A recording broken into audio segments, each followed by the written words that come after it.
And my wife, Ranisha, a.k.a. Nikki.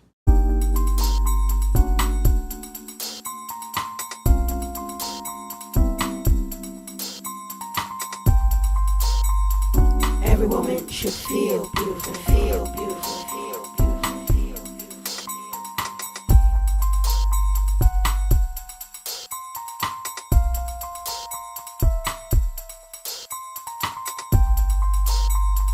Every woman should feel beautiful, feel beautiful, feel beautiful, feel beautiful.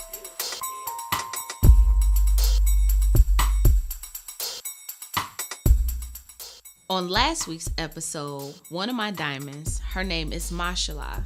She talked about her experience and how she felt beautiful when her husband took her out for her birthday.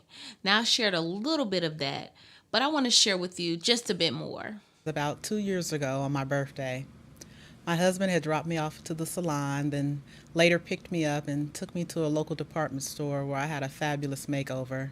Beautiful dress, they applied makeup. Later on that evening, we went to listen to some live music and we just danced the night away. And he just made me feel like the most beautiful person in the world. After last week's episode of me talking to Dr. Kennard and looking back at the footage of Mashallah, it made me think about the relationship that I had with my father and the relationship that I have with my husband. So I decided to get two men to talk to. And what these two men have in common is that they're both married and they both have at least one daughter. Now, the first guy we'll talk to is Tony. He is my friend's husband. Well, both of them. Tony's my friend too. But we're going to sit down and talk to Tony first. My name is Tony Chappelle. I am a proud father and a husband. 3 kids. My oldest is London. My second to oldest is Adriana. And my baby son is Christian. Good. And my wife, Ranisha, a.k.a. Nikki Chappelle. Who I love so very much. She's a special young lady. She is. Yes, she is. As I grew as a parent, I kind of realized that I have to do different things for different one of my daughters to let them know I value them. For an example, Adriana, I can just let her know, hey, baby, I love you so much. You're beautiful, and it just lights her day up. As far as London, she's more of an action. So I have to do subtle things to let her know that I love her, like letting her pick out the floors or letting her talk when we're in a restaurant, maybe order for the whole family a night. So certain things like that to boost their confidence up. As a Christian, the Bible says you should love your wife as Christ loved the church. And so I kind of, as much as I can, live by that. So my daughters, like I said before, can say, my dad loves my mom. This is the standard. This is what a man's supposed to do for his wife. This is how a man's supposed to treat his wife. And so if they ever see anything that's different, they would know that that's not the standard that I was raised on. And hopefully they won't deviate from it. My oldest daughter's 10 years old, as I've said before, and I think society has painted a picture of the prototypical body. Sometimes my 10-year-old will say, I need to tone up, or I need to exercise, or, I got to watch my snacks. So that's kind of shocking to me. My 10-year-old daughter is, really thinking she should hit the gym. That's devastating. I believe as a man, your number one goal is to provide for your family. Not even just financially. I would just say be the provider, the protector of your family. With saying that, I would also say, and I think all men struggle with it, is balancing your work schedule with, just spending quality time with your kids. I am struggling with that. I work a lot, and you every so often you get an off day and you just spend time with your kids. It's just so refreshing. Um, I prepare my kids. I get my kids off to school, and I think though that hour is probably the most valuable day or the most valuable time of my day. To be honest, just spending time with them. But overall, I would say I think God calls us to be, the spiritual leader of our household as well, and his mandate is for us to protect and provide for our family. So that would be my number one thing, is just to provide for his family. In what ways do you affirm your wife? Oh, this is a new thing that I've been starting. I slacked off the last week, but I've been every morning. Nikki gets up before me, and I'll shoot her a text in the middle of the day, just something, just encouraging her throughout the day, just letting her know that I hope she achieves everything she wants in life. And I just tell her, I tell her that she's beautiful to me. I just don't want it to be take her for granted, to be honest. So for about 14 days in a row, I just sent her an uplifting text message, and just letting her know how much I love her and how much I appreciate her, and I want to see her do well. I decided to bring Nikki down to ask her, how does Tony affirm her? Now, she was upstairs with the kids trying to keep them quiet, so she didn't hear what Tony's response was. But her response was interesting, and it reminded me of this John Mayer song, and it's titled Daughters. And the lyrics go as this: Fathers, be good to your daughters. Daughters, love like you do. Girls, become lovers who turn into mothers. Mothers, be good to your daughters too. Tony, he sends me these messages. Well, he used to. I don't know. I told him every morning about affirming our marriage, and he tells me I'm beautiful and how much he values me, and that basically. Like just sometimes out of the blue, he'd say, I really appreciate you and what you do for our family. Like I couldn't do this without you, type of things like that.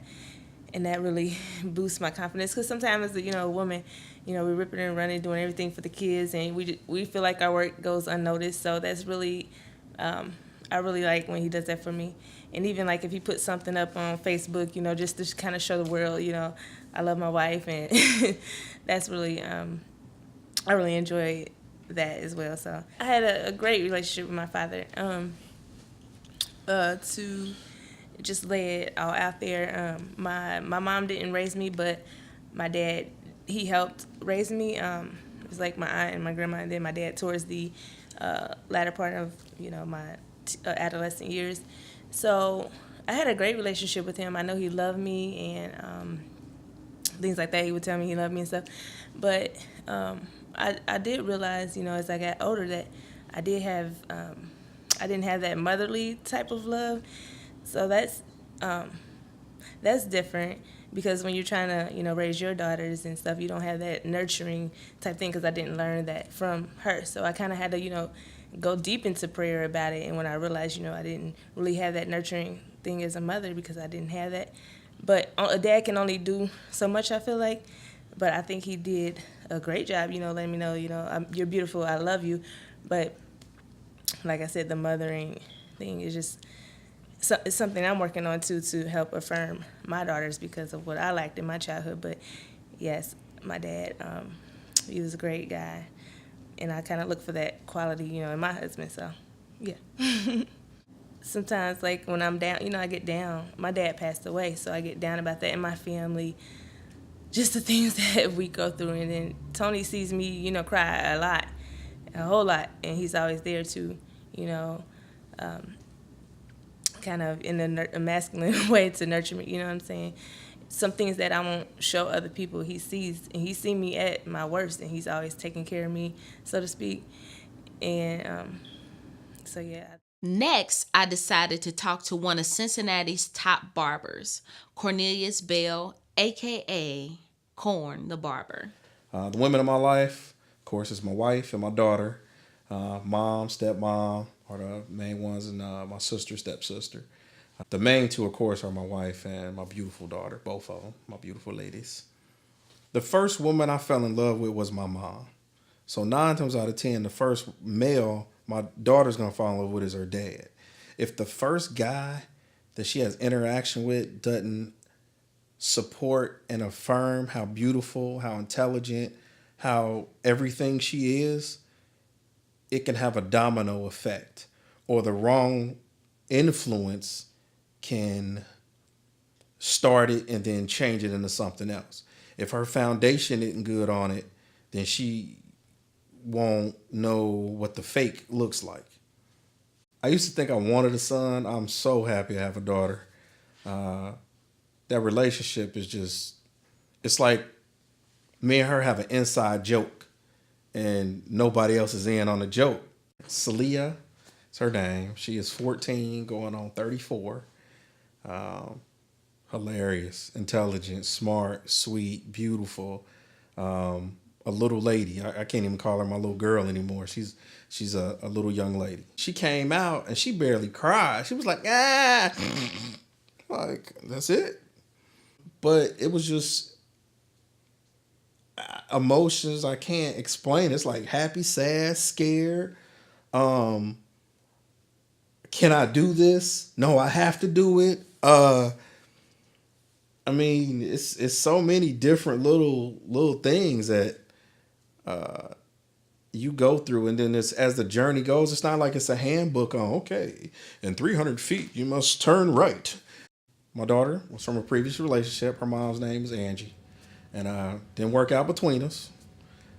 So years later, ended up married. Our rule was, as far as disciplinary action, it's only 2 people that administer that, and that's her mother, and myself.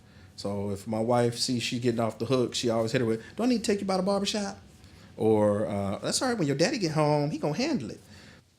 Saadia's birthday just passed. What was her 14th birthday. And I took her friends out to the movies, to the mall. Then we went to B&D's Mongolian Grill. And I bought my daughter a little tennis bracelet. To show my wife I appreciate her, I bought her some earrings. She had no clue that I was going to get her earrings. But little stuff like that. Or I may buy some flowers, put them on the seat of her car. So when she gets in the car, they're sitting there waiting on her. And then she'll call me like, thank you for the flowers. And I'll play dumb, like, what are you talking about? I ain't no flowers. I must be your boyfriend. Just letting her know that no matter how big, small, tall, short you get, you're always going to look good to me. I think those things are important because, I mean, how you look in high school, you know, once you're 20 plus years out, you don't quite look the same. So, you know, it's just more of you to love. I was watching The Man Show, Tamla Man, and all 3 of his daughters had some type of either verbal or physical abuse. And it was on my heart, heavy. And my daughter came down here. Luckily, a client didn't show up, so I was cool. And I just told her, I said, you know where you got a key to my house? She was like, yeah, because I live there. I was like, no. One day you're going to be somewhere, be in a situation you think you can't get out of, and you're going to feel too much pride to call. I was like, I almost cried. Hell's it ain't good. Now I don't think about it. Yeah. It hits me hard because I told her, you got a key to my house because it's home. And you can always swallow your pride and come home. Yes. Because there's too many ladies out here that have had these negative experiences of being hit on or being treated bad or their money been taken from them or any number of these situations. And being a parent, you never want your child to fall or get hurt, but the gravity of what can happen is scary. Yeah. I didn't shed no tears for her then, but now that I think about it, it's like you can always come home. And just, I had to let her know that. Just because, man, I mean, some of these stories and some of these She may things. not understand now. I know, and I tell her, you're not going to understand now. Like one time I told her, I said, I'm going to say you can go somewhere, and your friend going to con you into going somewhere else. And the car going to break down, or everything that you can think can happen going to happen. Mm-hmm. First person you need to call is me. Mm-hmm. And she tests me on it now. Right, a lot of people go through some horrific things, and you wish you had that. And that's one of the things I was mad at my father for. It's like, I literally had somebody almost kill me. And I was so angry with him because he didn't check on me. He didn't come to court with me. It was like he didn't do anything to see if I was okay. And it made me feel worthless. So she may not understand, but prayerfully she never had to go through anything like that. I hope. But you know one thing that I question, if a man knew that I had a man in my life to say, you don't mess with her. Hey, I'm gonna start taking her to the gun range with me. But I sometimes feel like even if his presence was known, like, Just man, known. me and my dad, we were going to do this. But see, nobody ever heard of my dad. You know, a lot of times at my wedding, that was the first time many of my friends had ever seen my father. So I wondered in the past, maybe if some of these guys knew that I had somebody. I ain't gonna try that on her because her dad might pop up. Right. You know, and it's just crazy. I think just the presence of a man can possibly detour some of that hell. But I think it's a great thing for you to let her know at home. He told me in a conversation we had that, like, everyone has something about them that, like, they don't like, but to everyone else, it's, like, something that makes you different or stand out more. So, most definitely, he definitely helps me make me feel more confident in myself. Even though most people think I'm, like, a super confident person, I think he definitely helps me with that.